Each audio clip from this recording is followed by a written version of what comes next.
Good morning, everyone. Today, I'll tell you about a disease that once shook the world, the plague. The plague is a serious illness caused by a bacterium called Yersinia pestis. This germ is a type of bacteria, which means it is so small that we can see it only under the microscope.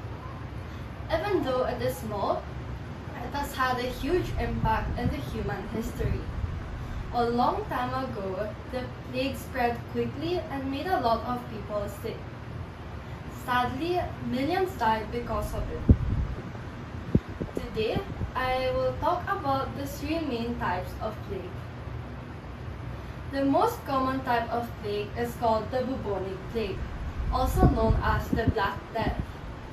According to the Cleveland Clinic, it is named after the word bubon, which means a painful swollen bump under the skin. These bumps usually appears on the neck, armpit, or groin. People with bubonic plague also experience high fever, chills, headache, and fatigue. This illness spreads when a person is bitten by a flea carrying the plague bacteria. This bacteria is called Yersinia pestis, and it moves through the body, causing the bumps to grow and fill with pus. If a person doesn't receive prompt treatment, the disease can worsen and even cause death. Nowadays, the doctors can treat it with the antibiotics, but early treatment is crucial to help the infected person to recover. The septicemic plague is another plague I will talk about.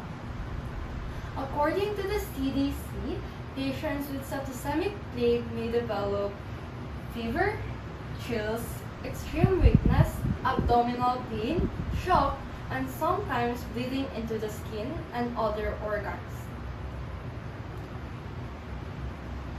Skins and other tissues may turn black and die, especially on finger, toes, and nose. Septicemic plague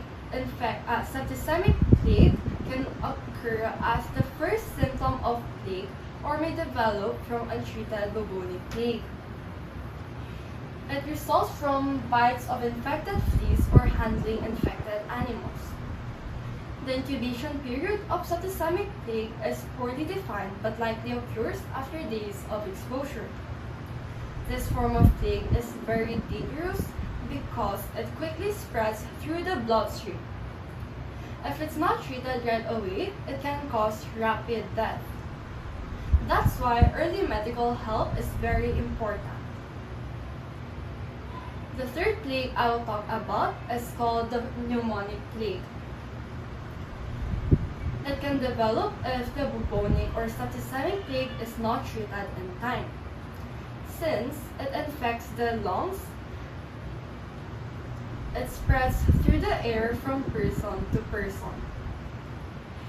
This plague is easier to recognize because the symptoms of pneumonic plague includes high fever, chills, extreme weakness, a bad cough, chest pain, trouble breathing, and sometimes coughing out blood.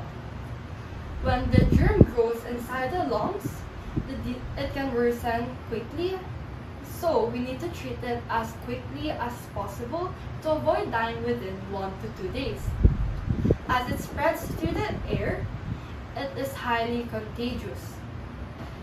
We can get infected by being near people who are already experiencing pneumonic plague.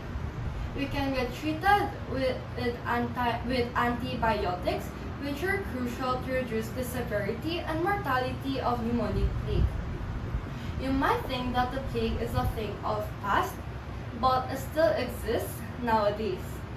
Today, we learned about the three main types of plague and how quick treatment can save lives. We should be thankful to the scientists and doctors who discovered the effective medicines and treatments. If we had been born in earlier times, we wouldn't have had this knowledge about the plague and would have suffered greatly. We need to be careful every day now that we know how dangerous the disease is and how important it is to protect ourselves. Knowing these facts can help us stay safe and healthy. Thank you for listening.